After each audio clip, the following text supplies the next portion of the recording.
Iranian President Hassan Rouhani was re-elected to a second term by a landslide, the Interior Minister declared Saturday, presenting him a resounding endorsement of his plans to end Iran's pariah status and rejoin the global economy. With 57% of the vote, Rouhani defeated his hardline rival, Ebrahim Raisi, who had the backing of the ruling clergy and allied security forces. He also won a clear mandate to push through domestic reforms and pursue talks with the West, building on the nuclear deal he negotiated with world powers. That agreement, which Rouhani and his cabinet clinched during his first term, constrains Iran's nuclear program in exchange for international sanctions relief. The landslide victory gives Rouhani a mandate he did not have during his first term, said Cliff Kupchan, chairman of Eurasia Group, a political risk firm. He'll remain a centrist, Kupchan said, but will be more aggressive in pursuing reforms. Rouhani and his reformist backers also dealt a devastating blow to Iranian conservatives, most of whom supported Raisi and scoff at the soft power of the incumbent leader's diplomacy. Turnout reached roughly 70%, with about 40 million Iranians casting ballots nationwide Friday. At stake was whether Iran would continue to open up to the world or return to the diplomatic and economic isolation of the past. Raisi and his supporters appeared to favor policies associated with former president and populist firebrand Mohammad Ahmadinejad. It was under his leadership that the United Nations began sanctioning Iran for failing to halt its uranium enrichment program. But while Rouhani managed to remove sanctions, economic growth remains slow and unemployment high. Many Iranians still live in poverty, and Raisi, who heads Iran's largest religious endowment, seized on the discontent to appeal to the poor and run a populist campaign. The effort, though, ultimately failed. Despite poor economic conditions, Iranians said no to populism and empty promises of government subsidies, said Reza Akbari, a researcher on Iranian politics at the Institute for War and Peace Reporting. This is especially refreshing given the recent rising populist trends in Europe and the US, he said. The Iranian system is far from fair and balanced. However, Iranians demonstrated their belief that the most effective path to reform is through the ballot box. Iran's president commands the state's vast bureaucracy and also has the ability to shape foreign and domestic policy. But all matters of the state must eventually be approved by Supreme Leader Ayatollah Ali Khamenei and the Guardian Council, a body of theocrats. There were worries before the vote that Khamenei and the Revolutionary Guard, Iran's shadowy but most powerful security institution, would rig the results to ensure a Raisi win.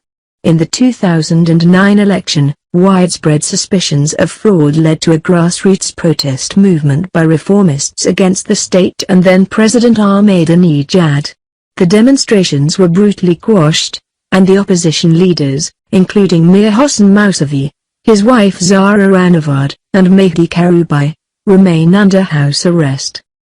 It's very noteworthy that Khamenei did not force a Raisi win, Kupchan said.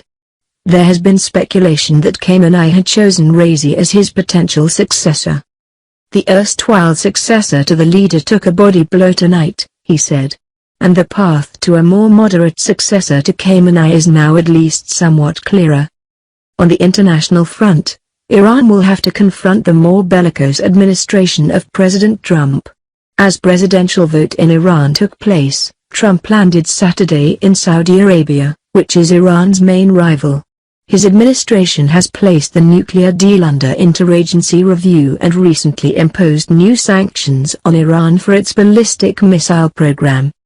Still, Rouhani has pledged to continue to negotiate with the United States to persuade them to lift non-nuclear sanctions.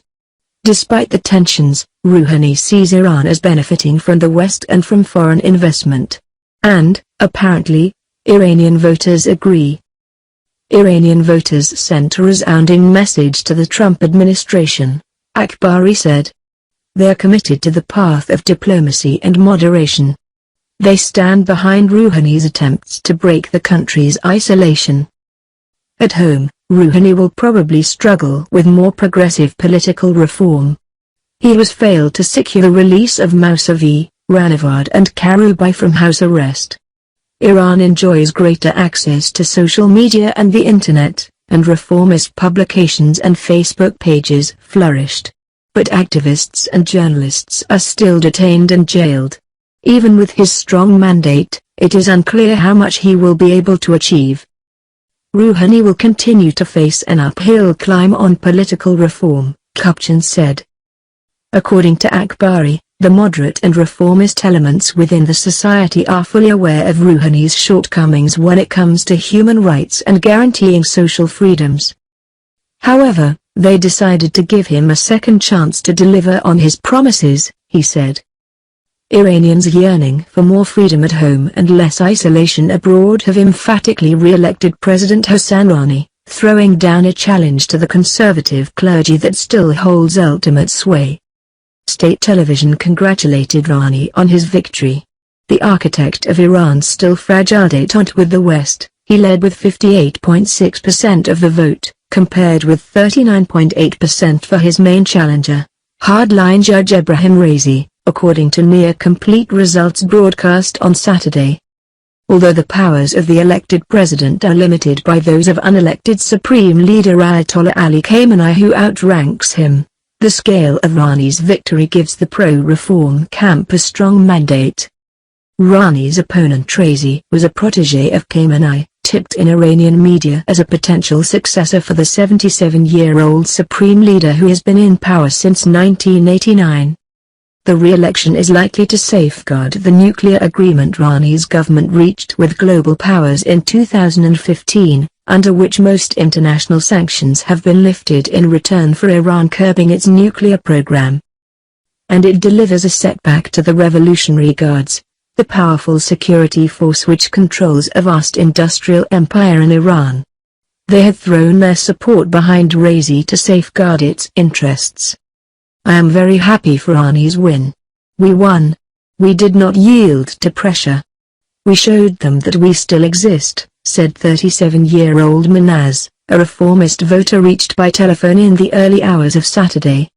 I want Rouhani to carry out his promises. Nevertheless, Rouhani still faces the same restrictions on his ability to transform Iran that prevented him from delivering substantial social change in his first term and thwarted reform efforts by one of his predecessors, Mohammad Khatami. The supreme leader has veto power over all policies and ultimate control of the security forces. Rouhani has been unable to secure the release of reformist leaders from house arrest, and media are barred from publishing the words or images of his reformist predecessor Khatami. The last 2 decades of presidential elections have been short days of euphoria followed by long years of disillusionment, said Karim Sajidpour, senior fellow at the Carnegie Endowment who focuses on Iran.